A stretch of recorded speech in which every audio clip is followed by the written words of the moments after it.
Hey, I'm Gavin, and welcome back to the S.O.U.N.D Project.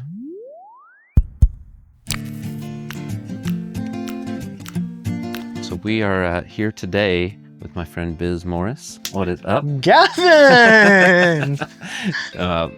I've never been in your space here in the studio that we've done. Yeah. I've seen it in renderings and photos and stuff like that, but it's cool to actually be here. It's a dream. Yeah. It's a dream to have you here. So you've been on the podcast once before. Yeah. But it was so well received that I think there's many comments like, could you get him back on?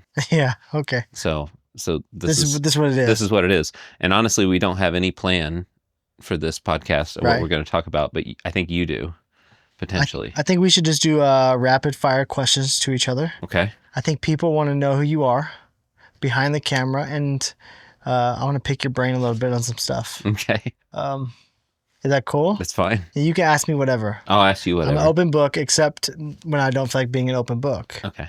You let me know. I will. Do we have a safe word for that? No. Just Yeah. no? No, that works. Okay. This is one question that I worked long and hard on. Okay. Okay. I'm a little scared. Okay, some questions I think people really want to know is some stuff about you. Okay. And you've been doing acoustic work for how long? 23 years. 23 years. That's a long time. Mm-hmm. And so I'm sure that when you started doing this work, I was 5. it was way different. It was way, like, when I look at studios and when I started working in studios, I never thought that I could have a room like this or like Crowder Studio, even Tori Studio. Like, you're mixing creative art with amazing acoustics. For a long time, I've only walked into stale studios and looked like corporate offices, right? Yeah. And then when we met and started working together, I really noticed you're creative as well. Not just, I mean, obviously you want good acoustics and the math has to work. Mm-hmm. It has to sound really good. Yeah. And you won't compromise that, but you're not opposed to making sure that aesthetically it looks really fun. Yeah. I mean, yeah, my take on that, like our mission statement being we create rooms that inspire. It's like, yeah, you could have best sounding room, but if you don't feel good when you're in it, then what's the point, right? Yeah. So, we try to, our whole team is creative. Like everyone that works at Haverstick Designs is a musician or an artist in some way, and so I think that comes out in our design. So, yeah. Is that one value that you want the company to have, is you want your employees not just to be really good acousticians, but you want them to like bring another creative side to them?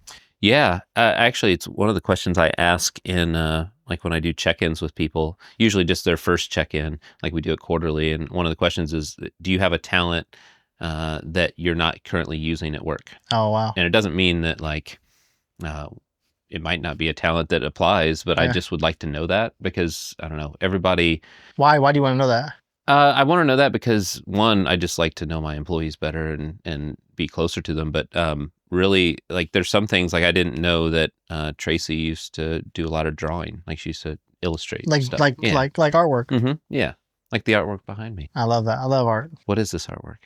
That artwork is, my daughters just love to color, and so I just said, color me something to put on the wall because I don't have a plaque that fits. Mm-hmm. And so, like, Vivian loves drawing bears, and Ella just loves coloring. So She drew me a bear today. Did she? I asked her for a green one. That's awesome. It's awesome. Well, I think she drew a couple more. I went in there and looked. Yeah, that's interesting because I remember calling you about Tripp's room one time. He did books everywhere. Mm-hmm. And if I said, yo, Gavin, Tripp wants to build a studio, and instead of panels, he wants to use books. Right. You'd be like, awesome. That doesn't scare you away. Where some studio designers that I know of would say, I'm not interested in doing the project. Sure. Because it's not cookie cutter their way. Sure. I don't know. My take on it is always like, let's look at what's possible and not look at what's not possible. Yeah. Because there's always going to be compromises in a studio design, and there's things that might be something that you want. Like in this space, you're like, I really want windows. And acoustically, would it be better to not have windows? Probably, but there's a way that we were able to do it so that it still works for you. So I don't know. I know that that's sometimes the case where like people, they only want the best conditions, or else they don't want to work in that environment. For me, I just look at it as like a challenge. How can we still make this awesome with looks awesome, sounds awesome. Yeah. So you ask your employees what they do. Tracy likes drawing. You have someone on the team who makes rugs. That's right. Yeah, Nate, our intern last couple summers, he makes rugs, which is awesome. Which is great. Yeah. What do you do? What do I do? What's a talent I don't use at work? Do you want me to say it for you, or? What is it? What do I do? You are an artist. You play guitar. Yeah, that's true. That's why I got into this. Like, really? Yeah. I mean, my degree's in mechanical engineering with a robotics focus, but I've been a musician my whole life. Nerd alert! Sorry, I had to do it once. Go back to the Tori video that we did together. I'm a robotics engineer. Yeah, basically. That means you're smarter than me. No, that's not what it is. That means you're smarter than Luke. No, that's not true. But no, I that's how I first got into this, is that I just love music, and I didn't realize that I could go to school for just acoustical engineering until I was almost done with college. So I finished my engineering degree, but yeah, music's always been the thing. Even like there's pictures of when I was small, just like holding a microphone, being a ham, like trying to do that, sing songs and all that stuff. But yeah, I play in a band. That's awesome. And play guitar and sing. Often, more often these days than it has been in the past. Right. Like there's a lull because I had really small kids for a time that we weren't playing that much. But yeah, we played on Sunday, and we got another show coming up in December. That's awesome. Yeah, a little bit more than normal. Yeah, I love the studios that you do. I love that they're all outside the box. I think the people watching and the people who reach out for studios are wanting that more than they want the cookie cutter studios or even the off the shelf panels. They want some kind of creative twist to their studio for inspiration while they're working. I think you bring that, and your team brings that really well. Thanks, man. Yeah, it's definitely something that is on our mind all the time. It's like that we're not designing for ourselves, we're designing for our clients, and it makes it fun. Like it would be way more efficient to do the same thing over and over again, but that's not going to be what resonates with everybody. Yeah. So has the rendering process, like the 3D renders, has that helped with the creative process in designing studios? Yeah. And then what did you do before 3D renderings? 'Cause I remember like Tori's that we did was one of the first one. Yeah. So what did you do before that to make sure that the studios were cutting edge, like looking? And... Yeah, I actually think about that a lot, because there's a long time where when it was just me, and I don't know how to do the renderings, and so Oscar started doing that when he was an intern, and then has grown that into a big part of our business.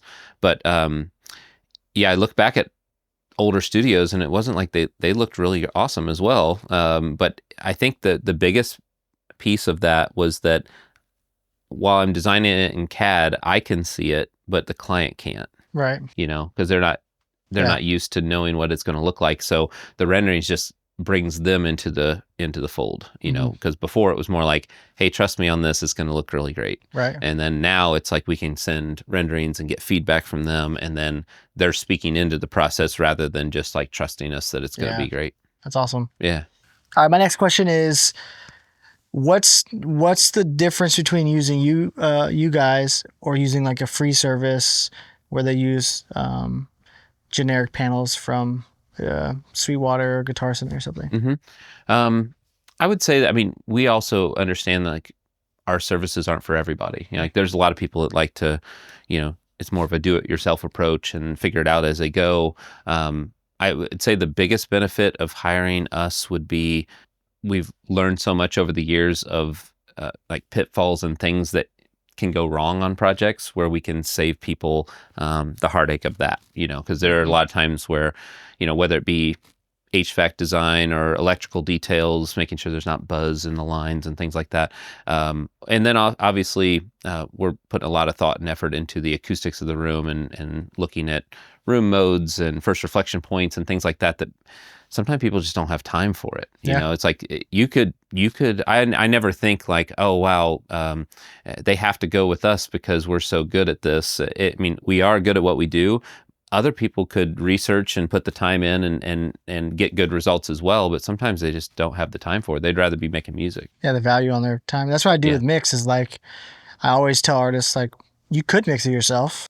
You could. Or you can hire me to mix it, and while you're creating another song, and then you're releasing music and making music. So the ROI on your time is like, hire the experts to actually do the work so that the finished product is perfect rather than wasting hours and hours and hours and hours researching to do acoustics when you could really just be creating music in a studio that's already done. I think it gives people peace of mind too. Like same thing with your mixing. It's like they know they send it to you. It's going to be right. And because of your experience and how well you do your job. And same thing with us is that in a project like this, it's stressful enough with everything going on with trying to build a studio, and there's cost and time and working with contractors and other things like that. It's like, at least, you know, if they're going with us, they know that we're going to handle all those details that they don't have to worry about. Yeah, that's good. That's true. Are you concerned at all with the AI side of stuff? Not concerned. Like I've seen people go and create bridge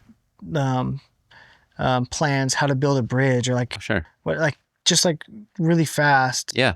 Whether I'm not an expert, so I don't know if the bridge is actually going to work, but it's pretty crazy the videos that are coming out. Yeah, what I would say about that is that I'm obviously we're all aware of AI right now, and it's definitely on my radar, and we're looking at ways that we can use it to our advantage. Because I think that if you're a company out there that's just thinking, oh, AI is not going to change what I do, you're lying to yourself. You know, like we even have a customer right now in California who we ask for inspiration images all the time for our renderings, and he went on and created some AI renderings of a studio. Now there was a lot of weird things going on with it, like the speakers were all like distorted images, and like the tweeters were floating in space, and there was like some things in there where he's like, I don't know why it did that, but I like this, but I like but it was allowing him to send things over that would get his point across, that was maybe even more dialed in than finding a photo he liked, you know. So I see that. I mean, I could also see eventually, like in our initial renderings, maybe we could use AI to just get a point across, and then once they give us feedback on that, we could then move to our normal rendering process.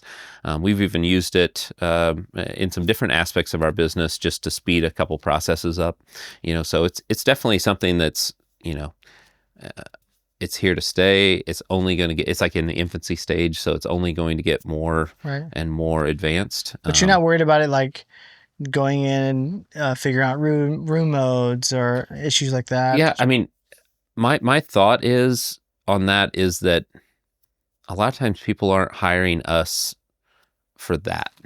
They're hiring us for who we are, you know, and like it's something where that's what I think I'm most proud of that we've built in the business, is that it's every client that comes on, it's not like, oh, it's just another project. Like I usually become friends with these people, and I usually have a long lasting relationship. Like we've become close. So it's like, AI is not going to replicate that. That's what I tell people with mixing too, is like, there's AI mastering. Cool. You should try it. Yeah. But you're taking a lot of artists, they don't want the human aspect to go out. Yeah. They want that connection. And I don't think that that's going to be replaced. Yeah. I think that, there's a big connection that you have with people when you do big things, you know. It's like building a studio is one of them. Mixing an album is going to be another one. It's just, if you can't look back and say, remember that thing we did together? Like it was just you and a computer doing it. It's like it robs, I think, a little bit of the joy out of it. Yeah, that's good. That's good, man. How do you deal with client feedback? First, do you get feedback often from clients once you send your renderings to a client? Do you get feedback often? Yeah, I would say it's rare. It happens sometimes that we send the first rendering and then that's the one, and they're like sign off on it. That's pretty rare for that to happen. A lot of times people will want some adjustments, like, hey, can we change the color of the flooring in here? Can we change these fabrics? Or I really don't like that overhang that's here. Can that be moved or whatever? And what I look at it is just, I take the emotion out of it, and it's just more so information. It's just like, because I tell people when we send the renderings, hey, this is a first pass, and tell me everything you like about it, but also tell me everything you dislike about it, because they're equally beneficial for us. Sure. Because if they tell us, man, I really hate the way this lighting looks in here. Great. Like that means you have to live with that. Yeah. Yeah. So I would rather, I don't want anyone to hold anything back. I always tell people, like, we have no ego about this. Like, just let it all out, and that's only going to make for a better second pass. Do you have a certain limit of revisions that you'll do? Before you say we've never hit that limit. Yeah, I mean, we just kind of. That's what I do with mixing too. Yeah, just want to get it right. Just get the product done. Mm-hmm. Yeah, that's good. How do you handle if it's just super negative feedback, and it's like, does your team get super discouraged if it's like, yo, this sucks. Nothing about this is good. Yeah. This is the complete opposite of what I wanted. Yeah. You guys ruined my studio. We've never gotten that negative of feedback. You guys suck. I'm trying to think of, like, I mean, you're terrible. No. I mean, I think that Oscar's bad. Why you have to call out Oscar? Tracy? Yeah. No. Paige is fine. No. No, I think Ryan's fired though. Yeah, Ryan can be fired. But how do you handle? I would say that we've been pretty blessed with having just like clients that have always been really cool. Like there's a door manufacturer that I was just exchanging emails with him, and he's like, man, I love it when like a client comes in and they say they're working with you, because I know they're going to be a cool person, and they're going to be cool. Yeah. So I think we're lucky in that regard, but there are times where things get stressful and people get annoyed about something, and for me, it's like you can't take it personally, because also you don't know, sometimes there could be a situation like that where it's like, wow, so-and-so was very different on the phone today than they ever were. Yeah. And it almost always comes back that like something else was going on in their life, just like in day-to-day interactions. Like you never know what's going on with people's story. So I don't take it personally. And I also, people I think know our intention is good. And so we don't get a lot of that negative feedback. Yeah. That's good. All right. So you asked me a bunch of questions. And before this podcast, because we were scrambling trying to figure out like what to talk about. You were scrambling. I was scrambling. You were relaxed and calm. I asked some of my staff members. Oh no. Questions for you. Oh no. So the first question, I'll do a little backstory here. Okay. There's this little tradition that we have in our company where if I'm driving around, because we talk almost every day, maybe every other day. If I'm driving around and one of my employees is in the car with me, or they're in my office with me, and you call, what typically happens? Well, I ask them how they're doing. Mm-hmm. I want to make sure that they're feeling okay. Yeah. But then I have to be the one that delivers bad news, mm-hmm. and that bad news is they're fired. Yeah. Every time. And you've gotten pretty good at it. Yeah. And the bad thing is everybody knows it's coming now, because you have there's a biz lore that lingering I'm the over. bad guy in the office. Yeah. That's fine. Because I don't do that sort of thing. You wouldn't fire anyone. I would, yeah. Because you have people to do it for you. Yeah, I have people to do it for me. Great leadership. Actually, I never asked you to do that, though. You just started doing it. I forget who you fired first. I've helped your P&L. Mm-hmm, that's true. But it's gotten to the point where you're doing it pretty early. It was like, let's let them be there for 3 or 4 months. No, let's let them be there for 3 or 4 hours. Yeah, that's what happened with Paige. Yeah. Like on her first day, you called me and you fired her. And then we also did the email test, because Paige is new. Uh-huh. She's your assistant. Mm-hmm. So while we were FaceTiming one day, I sent her an email as if it was urgent. Yeah. And this is a test to see how fast she would walk into your office and say, hey, Biz needs something. Yeah, it's a minute and a half. Yeah. So she kept her job that day. Yeah. She's lucky. No, but that's been kind of a fun and so I'm thinking one of the questions was from Nate, and he was asking how many people you think you fired. at our business. How many people are on staff? We have 8, including myself. Yeah, so I fired 8. 7. You've never fired me. I think I did. On your 15th anniversary that day. Oh yeah, you did. Yeah, I did. I did. Okay. I did. So 8. Yeah. Yeah, you just hit 15 years. Congratulations. Thank you. And your staff threw you a big party. Mm-hmm. Congratulations. Thank you. Yeah. You had no idea that was coming. I didn't know that. They did a 35-minute video with past projects. People came and said thank you. Yep. For all the hard work. Yeah, it was super cool. And in that day, I let you know, thank you for your work for the last 15 years. You're done. That's right. Okay, so you fired 8 for 8. Yeah.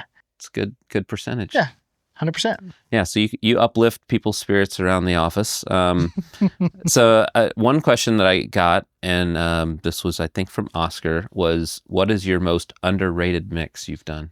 Underrated mix? Yeah, like something that you're like, I killed this thing and it's awesome, and no one will ever hear it? I don't know about that. Well, let's do that. Let's do that. There was a song that got sent to me for Atmos from Capitol. That was David Crowder. Well, I mixed the Atmos record.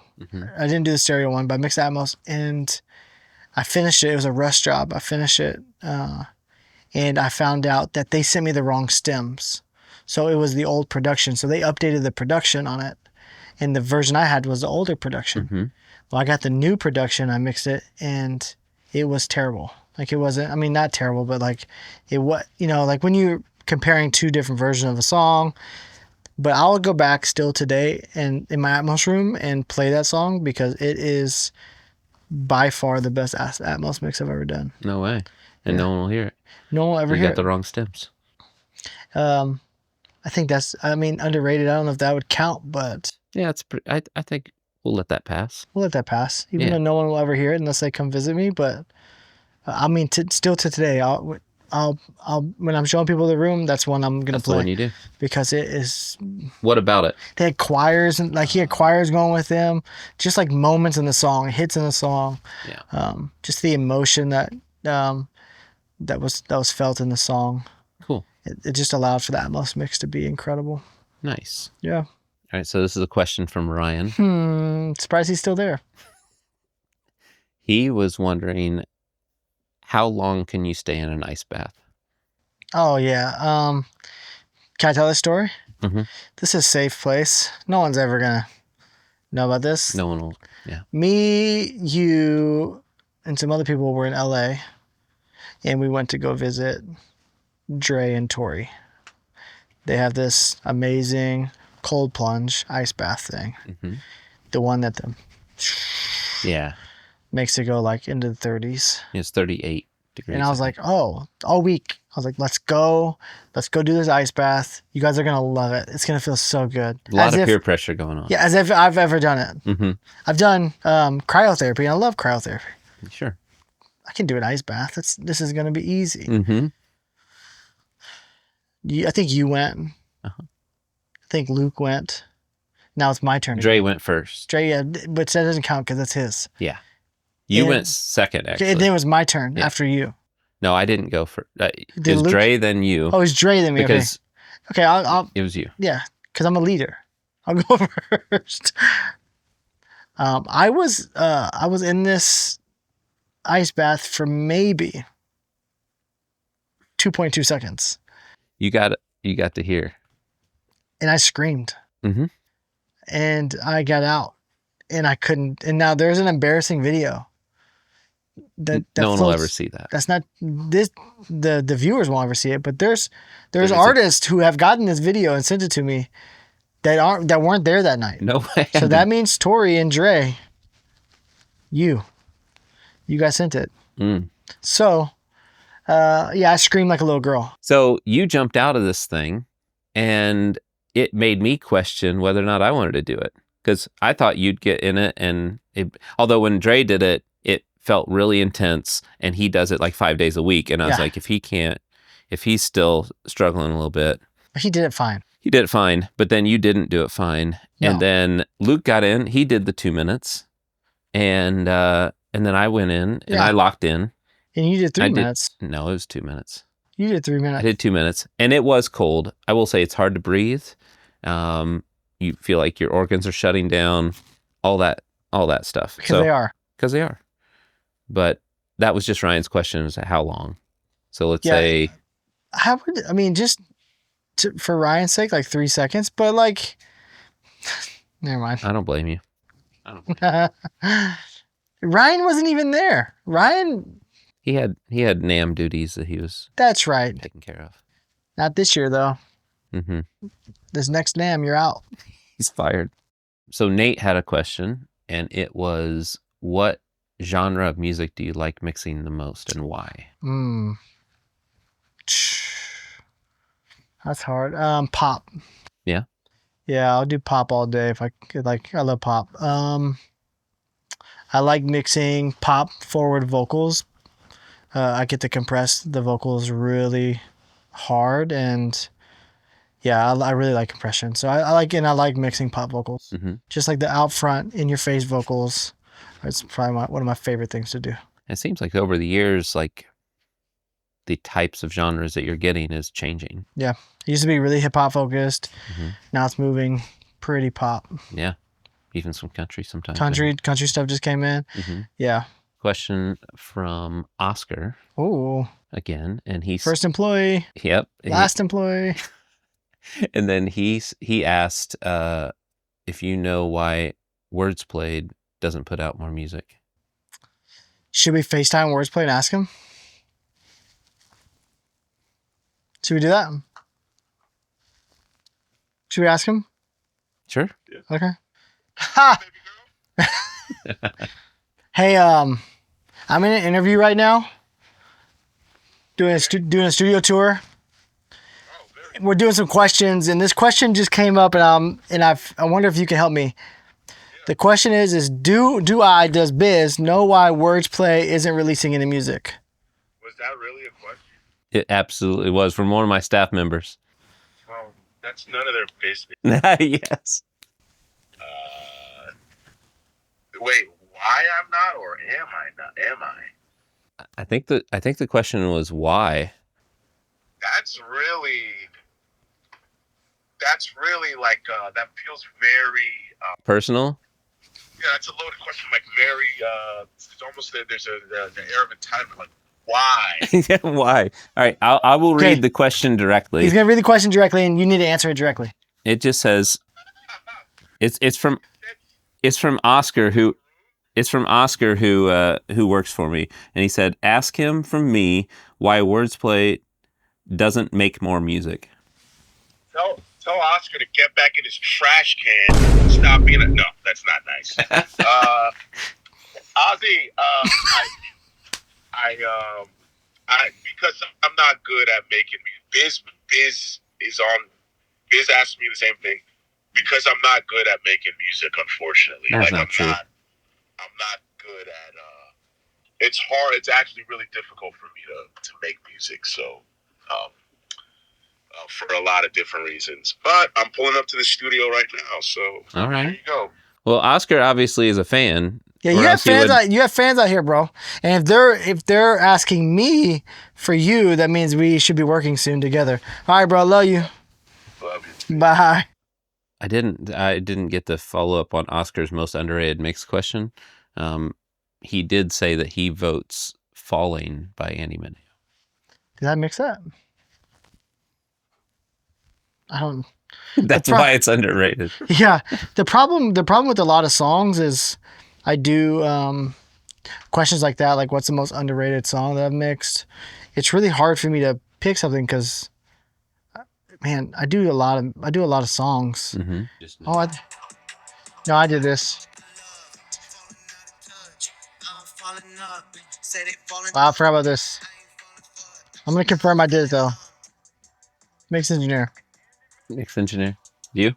So yeah, underrated mix. Yeah, I mean that's great. I'm happy that Oscar thinks that might be it. I think a lot of Andy stuff might be. Man, working with Andy Mineo is probably one of my favorite. He's one of my favorite people. I am gonna read this question from my phone because it's a long one. Oh gosh. This is Oscar as well, and he said it'd be cool to hear about Biz's perspective on studio equipment specification. It seems like we have a similar perspective about not designing for your own preferences, but for your clients, which we were just talking about. Like where he made the super personalized setup for Crowder, but had a much simpler design for Tori. I'd wonder how designing these setups compared for designing his own personal studio. Yeah, that's a great question. I think whenever we're working on a studio and we're thinking about gear or microphones or computer specs, I love gear, and I can go really heavy on gear that I like, and we can spend hundreds of thousands of dollars on gear that I like. That doesn't mean Crowder needs that. It doesn't mean that Tori needs that. It doesn't mean that Lecrae needs that. And so I have to like dial back my wants and replace it with what the artist actually needs. Yeah. And so I always sit down with them and I say, hey, what's the space going to be for? Are you actually going to be working on final vocals? Or are you just going to be doing demos and going to a different studio to do finals?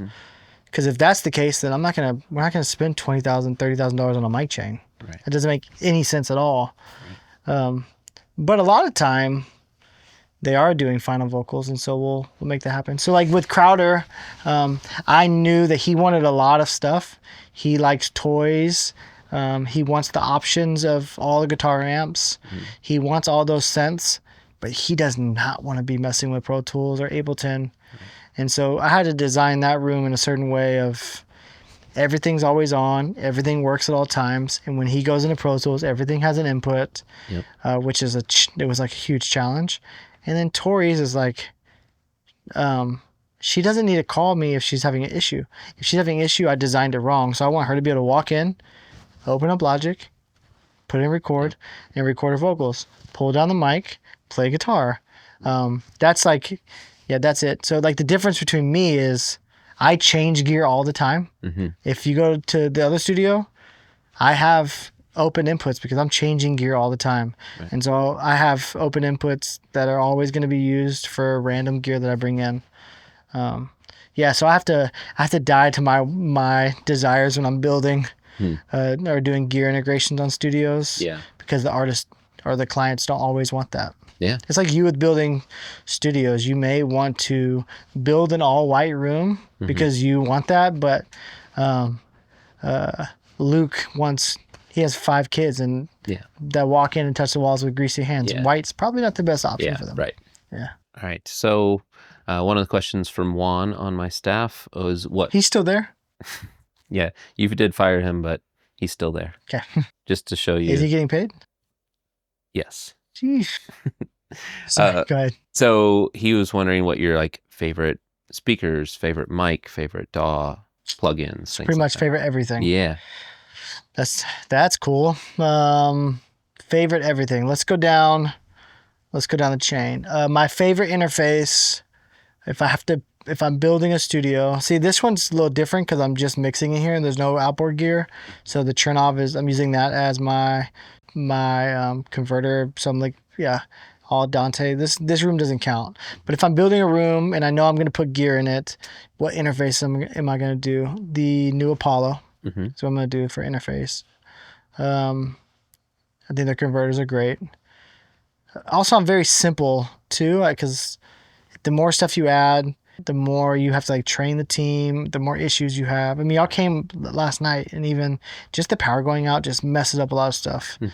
Okay, so interface Apollo X, speakers, full cow trios with the sub.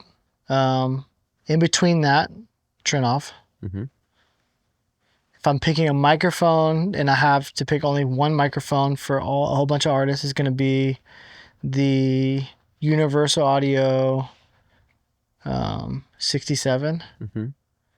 If I'm picking a preamp, it's going to be a 1073 Tube Tech compressor, S.O.U.N.D. recording. Yeah. Plugins. Do I have to pick one brand? No, just a singular plugin. If I have to pick one plugin to mix a whole record on, it's going to be FabFilter Pro Q3. Okay. EQ, I can do some compression, do something. Then DAW. Pro Tools all day, homie. Okay. Don't let these young kids come out and say FL Studio's the best. I'm just joking, it might be. But for you though, it's Pro Tools. Pro Tools. Gotcha. I had to pick one company to go with to have one subscription, Plugin Alliance all day. Nice. How's your family? How's my family? You just came off your trip. Did, yeah. How many years you been married? 20. 20, and you went to Canada, Banff. Yeah, you already know all this stuff because we talk all the time. But yeah, my wife and I went to Canada, to Banff, which, talking about AI, that's always been a place that we've wanted to go. And before AI existed, it looked like a place that AI would come up with. Like, it's just ridiculous. Just how blue the water is with the mountains there. I mean, I went to school in Colorado, and it's like Colorado on steroids. That's awesome. It's just amazing. Congratulations, 20 years. You and Erica making it. That's rare these days. Right. She's been with you since the beginning of this. You've been doing this work for 23 years. That means when y'all were dating, you were starting this. Oh, yeah. We were dating when she was 15, I was 17. High school. We'll cut that out.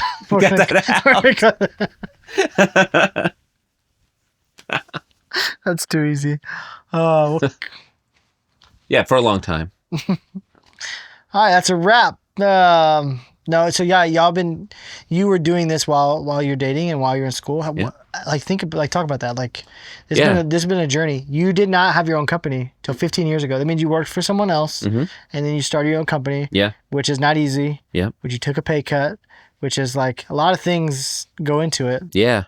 Oh, and I've said it before on some podcasts, but not this podcast, not this one. But she was the one who really pushed me to do it because I don't like to take risks. She just said, I just always want to manage risk, and I'm real conservative about that stuff. And she's like, hey, like, you should give this a shot, and people like you, people like working with you. So, but yeah, she was instrumental in doing that. And then also, like, it was really cool with that 15-year video you mentioned.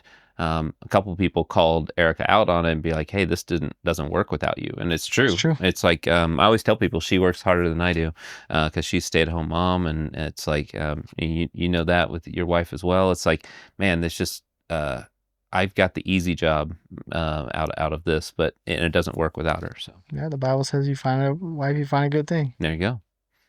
Yeah, no, it's for real because it's, there's just so much that if I had to manage that home life as well as much as she is, and try to go to work, like and Oscar and Juan and Tracy and Paige, all these people you fired, yeah, Ryan, it'd be hard. Yeah. No, yeah, that's awesome, man. Congratulations on 20 years of marriage, and congratulations on 15 years of business success. The business is only growing. People are loving the work you do. That's not easy. Thanks, man. Yeah. And putting people before the work is rare and hard. Yeah. Sometimes. Well, we have conversation about that all the time. It's like, that's what it's about. You know, It's not about, like, with your mixing, like, you're like, I don't really care if it's just some song. I'd rather know who the people are. And and I think that's why you're so successful in what you're doing. Man. Yeah. Well, thanks for coming by. Yeah, of course. Thanks for doing this. Thanks for being on the podcast. Thanks for being a part of it. And if you have other things that you want to learn from Biz, or you want to see him on another episode of the podcast, comment below, and we'll see you next week.